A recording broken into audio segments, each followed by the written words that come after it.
Hey gang, we are back at Rose Hill Cemetery and we are with Britain. I know everybody loves Britain, so I'm passing through Chicago here and needed my Britain fix. So for the year, we don't get to see each other anymore since I moved away. Yeah, unfortunately. Yeah, but we're at Rose Hill here, and I got to shout out Alice, our moderator, for suggesting the story. Britain, of course, knows the story. He knows all the stories here. But this is the story about a young 20-year-old woman from the area, an eccentric rich father. It was the DeKay family, John DeKay. We're going to talk about. Britain's going to, we'll bounce back and forth, tell you the story, but it's a somewhat of an unsolved mystery. They say she took her own life. She ended up in Lake Michigan. But there's a lot of head scratchers on this story, so we'll let you decide in the end. And at the end, we're going to actually kind of meander through this part of the cemetery. She's buried in a section that it's very sad. It's all by itself, and it's for those people who take their own lives. They don't get to be buried with everyone else, right? And we know that from like the Catholic cemeteries, especially the consecrated. You couldn't even be in the cemetery back in the Catholic 1800s. Cemetery, consecrated ground. But this is circa 1919? 1919, yes. December 30th. Well, actually 1920. Well, 1920, yeah. Well, let's take a walk. We'll walk across the street here. I'll let you lead the way. Gotcha. And I'll follow you. Let's roll. Let's go. And let's back. Tell us the story, my man. Okay, well, it starts with her father, John DeKay. A very interesting story. This man, a self-made millionaire, born and raised in Iowa, a cattle rancher.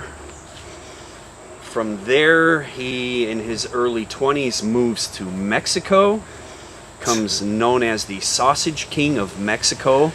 He's politically connected, right? Very politically connected. Socialist views. Self-made millionaire. Mexico pretty much monopolizes the entire meatpacking industry throughout the entire country.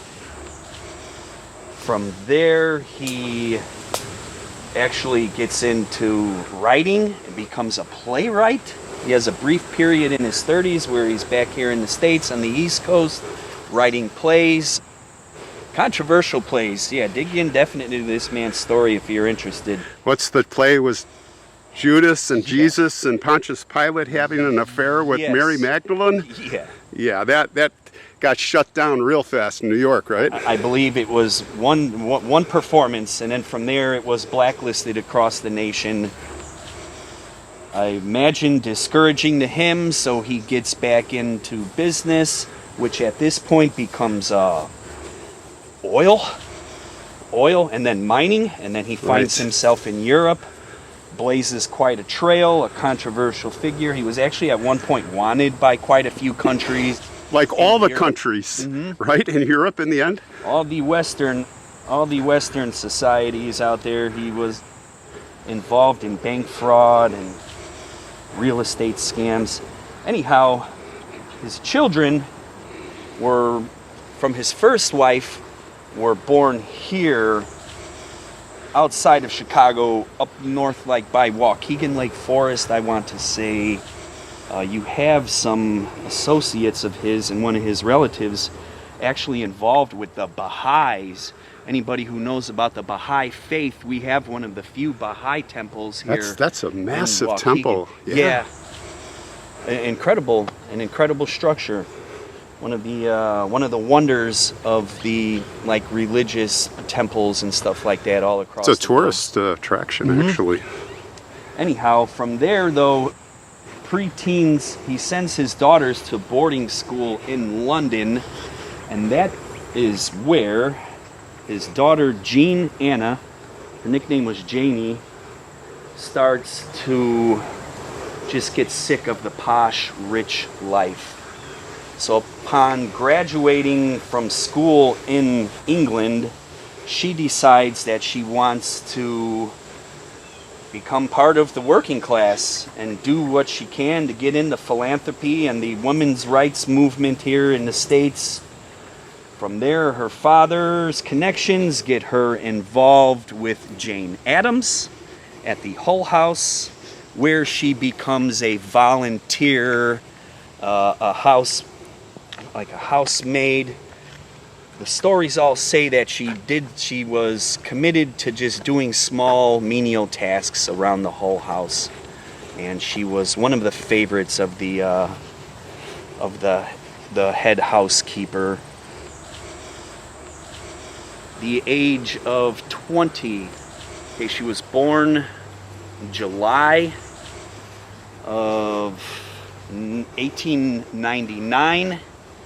On the evening of December 30th, 1919, she tells the head mother at the Hull House that she's going out to see some friends.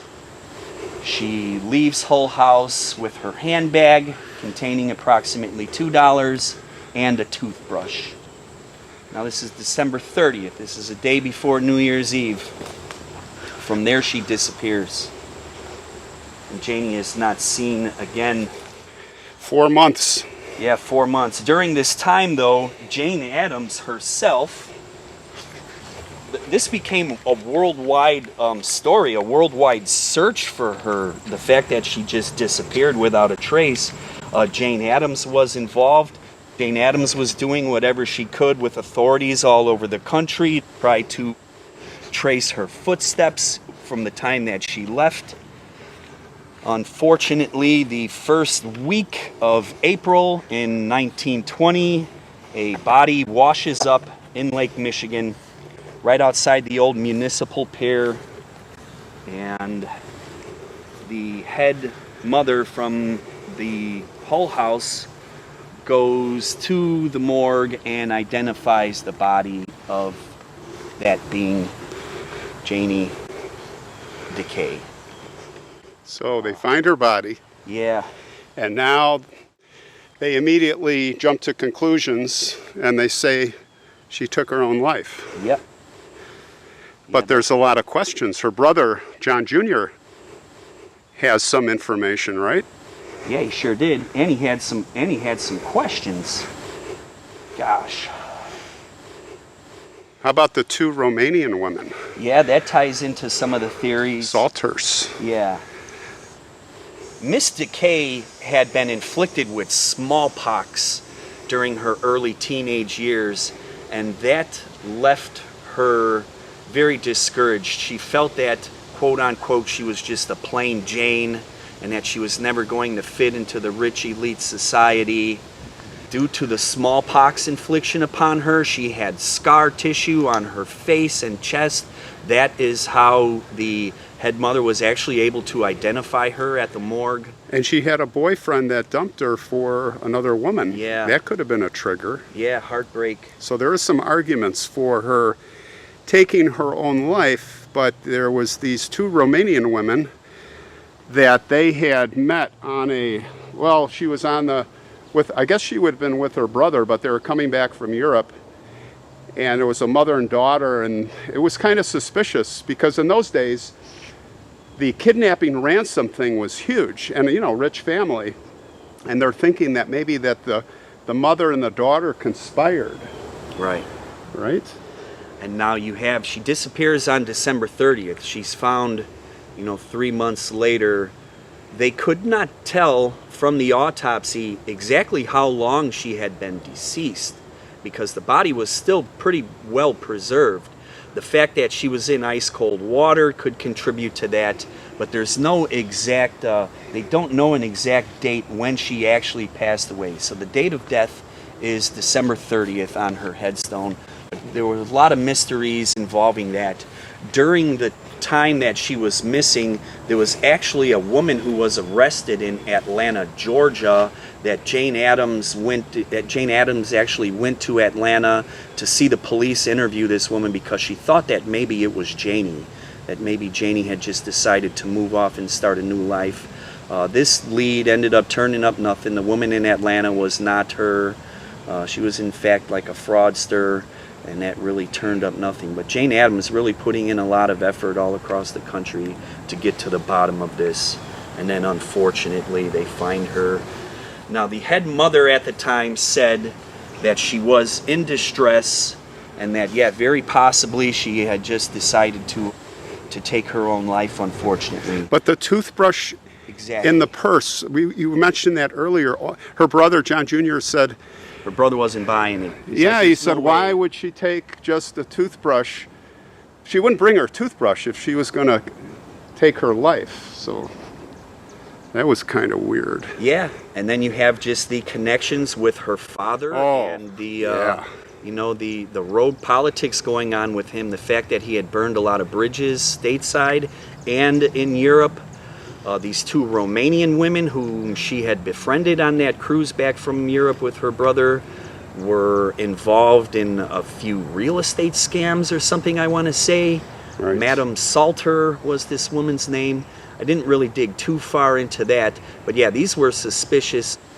These were cause for suspicion, and these two Romanian women, for a brief period of time, were actually suspects in her disappearance. Right. Until she turned up. Now, there were a couple of weird things that happened. One was that there was a telegram sent out by John Jr. to Dad in Europe, who was hiding out in one of the countries. And he said, Jeannie's missing. But at the same time, another telegram came in. From him, it had to have probably come from somewhere else that was frantic and saying, two Romanian women, and she confided in them. So maybe he was worried and he had someone put the hit on her, but then why would he? It's just weird. It's a head scratcher. And then there was an anonymous letter that came in, or a telegram. No, it was a letter to Hull House that said she's okay. Yeah. Two telegraphs and one actual phone call. Someone had actually called Hull House right when the story became sensational a few weeks after she disappeared. Someone called the Hull House anonymously and said that she's okay. That it was a phone call. I had researched a letter, but One anyways. phone call, two different telegraphs. One of the telegraphs, something mix. about the time frame of it when it first came in, didn't line up with everything that the authorities were figuring. But the news comes out, and a week later, how much time had passed since the news came out? When do you remember in the about a month? Yeah, that's pranksters. That people seeking attention. Mm-hmm. Typical jerks. Yeah. So those are kind of the head scratchers, right? You really wonder. Well, let's do this. Let's go to her grave. And the reason it's in a whole nother area, and it's next to the noisy street, and it's a very uninteresting area. Why? It's barren, because that's the place in this cemetery. In the far corner, you'd almost say it's the pauper section, but it's the take your own life section. Very sad, very erased almost. So let's go there and let's go. We'll take a look. Section 117. Yeah, we are on the northwest side of the cemetery here, and there's a gravel road that Britton found. And we were just walking up here, and you said, Faces of the Forgotten. This is indeed the forgotten section. I got to tell you, I've never heard of this section. And for the reason why we explained earlier, it's mostly for people that took their own lives, Yeah. We go back to where we left off now. Her body's been discovered. Her father, who is wanted across half of the globe, is in Switzerland. He decides to just kind of rush everything along and have her buried out here in this section where really, among the rich and prominent families, it was kind of shameful, Yeah, look at this. In their own life. This is completely barren. There's no stones. I mean, the stones are all in the ground, you can see here. Yeah. And just mowed over. Just forgotten. Look at that. I have over the years come out and uncovered a few of them. Yeah. Doing my genealogy search about 10 years ago. Actually found a family that used to work with my grandparents, who are actually buried over here, who also tied into their son took his own life, unfortunately. You know, years later, they just decided to all be buried in the same vicinity. There's a row here where that family is at. But what we have here now to our left, this was all the back end of Hiram Rowe's property when he sells it to the city, making Rose Hill Cemetery what it is today. We have a marsh that is in here. This is now technically a nature preserve. This is known as the West Ridge Nature Park. The cemetery and the city reached a deal, I would say, about 15 years ago to turn it into a bird sanctuary and vibrant wetlands. It took about 6 or 7 years for all the vegetation to fully grow in. And yeah, we have like a fully stocked, incredible nature preserve. Oh, look at that. I'll try and zoom in just a little bit. There's a couple fishing docks, a bike path, and we could see some, not joggers, but hikers. Yeah. There are a few retirement communities around here. There's a big pond back there. Mm-hmm. Is that where his house was? Again, this is the founder of the cemetery. 1859, as I recall, this was established. Yeah. I don't know. I believe his house was more towards where the Scottish Freemasons section was that we explored that one time, which is basically the opposite corner that divides. We are here on the actual boundary of... So this is 116, and it is indeed in the far corner of Nowheresville. Yeah. Nobody comes back here. All the years I come here, this is home away from home for me. I can honestly say I have never seen any flowers, any type of memorial, any people ever visiting here. Interesting. Yeah. So this is, now would this be the pauper section also? I imagine so. Yeah. Where's her, is she over this way? Where are we going? The red flag, the second red flag over here. Well, let's head over there.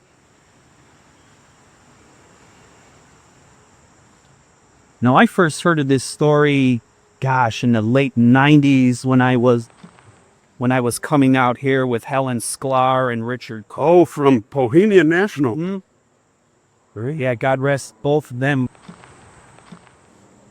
Yeah, I very first learned about that, and then it just was always kind of in the back of my mind since that time Ellen brought me out here. I have not come and revisited the headstone until... Yeah, kind of. We haven't talked about this one. Huh? Just kind of... I did come out and clear the headstone up, do what I could, because it basically looked like this. You know, explaining how we have the nature preserve on this side. This is kind of, it was old marshland, so you just have the unsettled soil underneath, and a good majority of the headstones here in this area here, I would say, away from the tree. You can see quite a few of them up above ground, but you have so many of them that are just sinking. sunk. You can see the ground is like this. Yeah, unfortunately. So sad, though. So sad. Who knows how many... Her brother did carry on and try to press the authorities. John Jr.? Yeah, to dig more into the leads. Nothing ever comes of it, though. The two Romanian women, the main suspects, there was a lot going on with her father, though. There was a lot going on with the gentleman that she was hoping to marry, who left her for another woman's family. Definitely a sort of whodunit, but here she rests here. Jeanne DeKay. Yep, Jeanne DeKay. Did you put the flower there? I did. Good job, man. And I moved the martyr over here.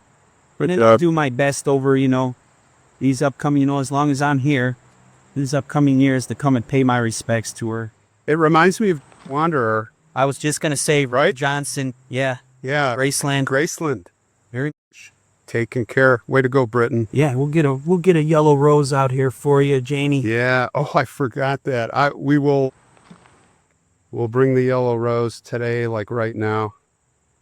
And we'll take care of that. Well, you've got a flower here. And I like that even better. It's just fits in. Engraving says, all are lonely without you. Oh, how sad. Wonder what happened, guys. Well, it's going to be a mystery. It's going to be a mystery, and you guys tell us what you think. Do you think she took her own life, or do you think there was nefarious actions in play? It's a 50-50 with me. I can't even say, but thanks, Britain. Thanks, Alice, for reminding Britain, and great to see you all. See you on the next one, and let us know what you think. Rest in peace, Jeanne.